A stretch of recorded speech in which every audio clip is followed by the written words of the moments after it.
왜 조용한 독서실보다 시끄러운 카페에서 공부가 더 잘 될까? 각자의 기질, 성격에 맞춘 공부 환경을 조성해주는 공부 환경 조성 전문가. 어떻게 해야 죽음을 잘 마무리할 수 있을까? 유언을 전달하는 메시지 필름 제작자. 실력 있고 재능 있는 뮤지션들을 돕는 일이 직업이 될 수 있을까? 잘 알려지지 않은 뮤지션을 위한 매니지먼트.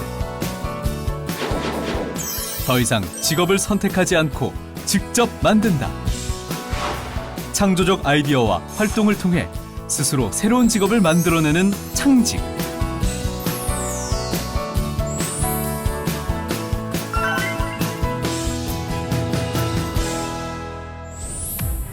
요즘 취업문이 바늘구멍보다 좁다고 합니다. 이렇듯 취업난이 심각하다 보니 졸업을 앞둔 학생들은 어디에 어떻게 취업을 해야 될지 고민이 많을 텐데요. 그런데 직업을 갖는 방법에 취업만이 있는 것이 아닙니다. 아이디어를 사업화해서 창업을 할 수도 있고요. 더 나아가 자신이 관심 있던 분야에서 능력을 살려서 세상에 없던 직업을 만들어낼 수도 있습니다. 창업과 달리 새로운 직업을 만들다라는 개념은 아직 생소한 분들이 많을 텐데요. 이렇게 창조적 아이디어와 활동을 통해 스스로 새로운 직업을 만들어내는 것을 창직이라고 합니다. 취업난 속에 진로 선택의 새로운 대안으로 떠오르고 있는데요. 아무도 가지 않았던 길에 도전과 열정으로 직업을 만드는 창직의 주인공들을 만나보시죠. 1970년대 말까지 출퇴근길에서 볼 수 있었던 버스 안내원. 승차 안내 자동 시스템이 등장하면서 버스 안내원이라는 직업은 이제 사라졌습니다. 대신 디지털 환경에서 나오는 방대한 데이터를 분석하는 빅데이터 전문가라는 직업이 새롭게 등장하기도 했죠. 이렇듯 시대가 변하면 직업도 변하기 마련입니다.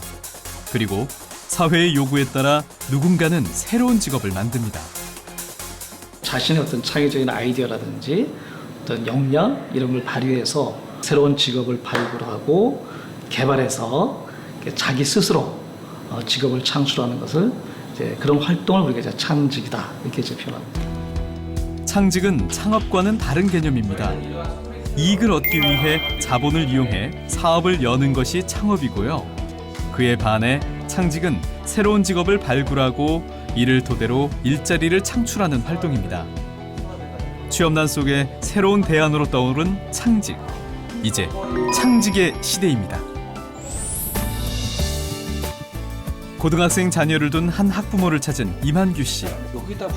상담의 내용은 다름 아닌 아이 공부방 어떻게 꾸밀 것인가인데요. 화장대가 이렇게 있어버리면 공부에 집중하기보다 외모에 더 집중하니까 화장대는 좀 좁더라도 안방으로 다시 옮겨주는 게. 그의 직업은 국내 1호 공부 환경 조성 전문가.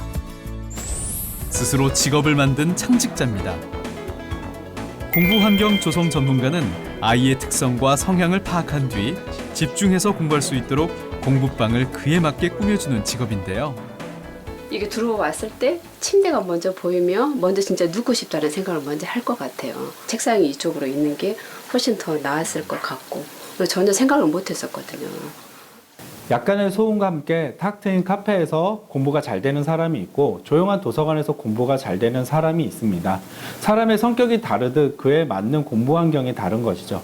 10년간의 직장 생활을 정리하다가 생각해낸 게 공부 환경 조선 전문가였습니다. 그는 사실 직업 군인이었습니다. 3년 전 11년간의 군 생활을 정리하고 취직을 하려고 수많은 회사에 지원했다는데요. 하지만 취업난이 심각한 요즘 서류 전형을 통과하기도 쉽지 않았습니다. 내가 가진 스펙으로는 취업할 수 없다는 것을 깨닫게 되면서 일자리를 얻을 수 없다면 스스로 직업을 만들어야겠다는 생각을 하게 됐습니다. 그리고 내가 직업을 만든다면 좋아하고 잘하는 일을 해야겠다는 생각에 공부환경 조선 전문가가 된 것입니다. 그렇게 그는 창직에 도전했는데요. 집집마다 방문하며 공부 환경 컨설팅을 하는 직업을 만든 이만규 씨. 하지만 1년 넘게 수익이 나지 않았습니다. 새로운 직업이다 보니 사람들에게 아직 알려지지 않았던 거죠. 창직을 결심한 후 교육, 인테리어, 창업교육 등 다양한 공부를 하고 호주와 일본에서 같은 분야의 일을 하는 분들을 만나기도 했습니다. 공부환경 유연진단 검사 프로그램을 만들어 특허 출원하기도 했고요. 직업을 알리기에 책을 출판하고 재능기부 차원에서 도서관 등 많은 기관에서 무료 강의를 시작했습니다. 공부환경 조성 전문가라는 직업이 알려지기 시작하면서 수십 명의 공부환경 조성 전문가가 양성되고 이제 새로운 직업으로 자리 잡았습니다. 장기적으로 공부환경 분야를 제대로 정립하고 직업을 알리고 전문가를 양성하는 것이 목표입니다. 업계 선두로서 이제 좋은 경쟁업체가 생겼으면 하는 바람도 있습니다. 경쟁 상대가 있는 것이 분야의 발전을 위해서 더 바람직하니까요.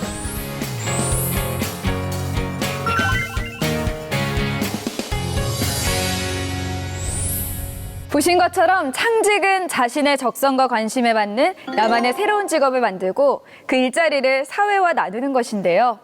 아이디어와 열정만큼은 남부럽지 않다고 자부하더라도 막상 창직에 도전하려면 막막하신 분들 많으실 겁니다. 그런 분들을 위해 준비했습니다. 창직을 실현할 수 있는 방법. 선배 창직자들에게 그 노하우를 들어볼까요? 창조적인 아이디어를 직업으로 현실화시키기 위해선 우선 시장성이 확보되어야 하고요. 지속 가능한 직업이 되려면 시대와 직업 세계의 변화에 따라 발전시켜 나가는 작업이 필요합니다. 또 어떤 자질이 필요할까요? 창직이라는 건 새로운 직업이기 때문에 이런 과정에 있어서 우리가 사업화하는 게 가장 관심을 가져야 될 부분이거든요. 그래서 우리가 가지고 새롭게 만들어내는 이런 직업들로 인해서 어떻게 돈을 벌어 나갈 건지, 그걸 사업화 낼 건지에 대해서 그런 고민도 계속 이루어져야 될 것 같습니다. 분명 사람들과 사회의 부정적인 시선에 맞닥뜨리실 텐데요. 그래도 자신만의 신념과 인내심을 가지고 밀고 나가면 누군가는 반드시 인정해 줄 때가 오고 그 후부터 새로운 문화를 형성하시게 될 겁니다. 단순히 뭐 취업만, 대기업만, 안정적인 것만 쫓는 게 아니라 자기가 좋아하는 일을 한 번쯤은 스스로 좀 꾸려보는 연습을 하는 것도 저는 굉장히 좀 중요하다고 생각을 합니다. 그래서 작은 일부터 하나하나 해나가면은 본인도 모르는 기회들이 좀 많이 오지 않을까.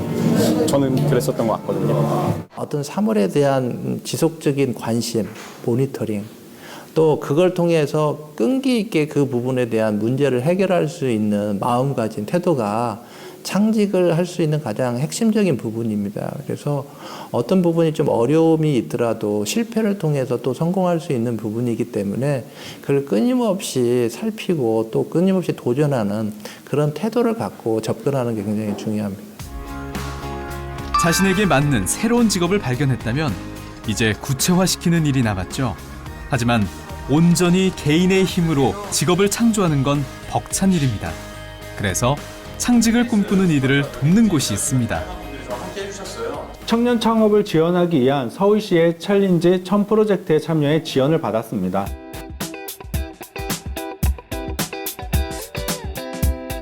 (1인) 창조기업 마케팅 지원 사업을 통해 홍보 비용을 지원받았습니다.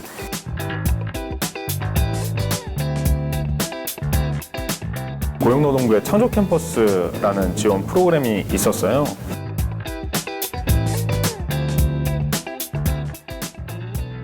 자기 주도적으로 일자리를 개척하는 창직. 아이디어와 열정, 관점만 전환하면 누구나 직업을 만들 수 있는 창직의 시대입니다.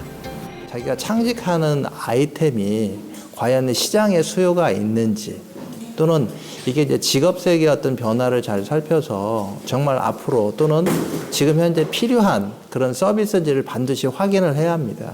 가용한 자원들을 잘 짜고 또 역할 분담을 잘 하는 것도 중요한데요. 이제 어떤 자원 같은 경우는 본인이 직접 안 하고 외부에 아웃소싱도 할 수가 있습니다. 그렇기 때문에 어떤 자원을 끌어들이고 배분하고 이런 부분에 많은 좀 고민을 할 필요가 있고요. 미국 같은 경우에 직업수가 한 3만여 개, 그다음에 일본이 한 2만여 개, 한국이 만여 개이기 때문에 새로운 어떤 창의적인 직업을 발굴할 수 있는 여지나 어떤 가능성은 상당히 많다고 봅니다. 적극적으로 노력만 한다면 청년들한테 양질 일자리를 제공할 수 있는 상당히 좋은 기회다 이렇게 생각하고요. 그런 차원에서 상당히 앞으로의 창직에 대한 부분들은 상당히 긍정적이다 이렇게 생각을 하고 있습니다.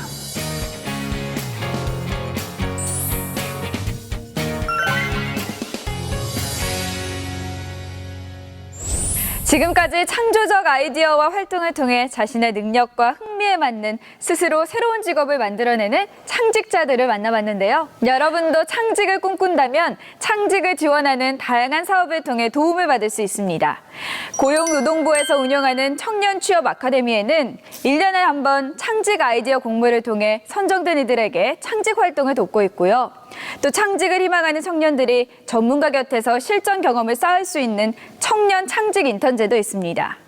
서울시에서도 청년학교, 청년혁신 일자리 사업 등 새로운 청년 일자리 모델을 제시하는 청년 일자리 허브를 운영 중인데요. 이런 창직 지원 정책은 변동의 소지가 있다고 하니 창직에 관심이 있는 분들이라면 평소에 관심을 갖고 지켜보는 게 좋습니다. 마지막으로 창직을 준비할 때 한 가지 더 명심해야 될 점이 있습니다. 창직자들의 성공 사례나 해외 사례를 보고 무작정 따라하기보다는 아이템이 장기적인 시장성이 있는지 스스로 검토할 필요가 있습니다. 참신하고 경쟁력 있는 아이디어에 시장성까지 갖춘 아이템만 있다면 여러분도 창직의 문을 두드려 보세요.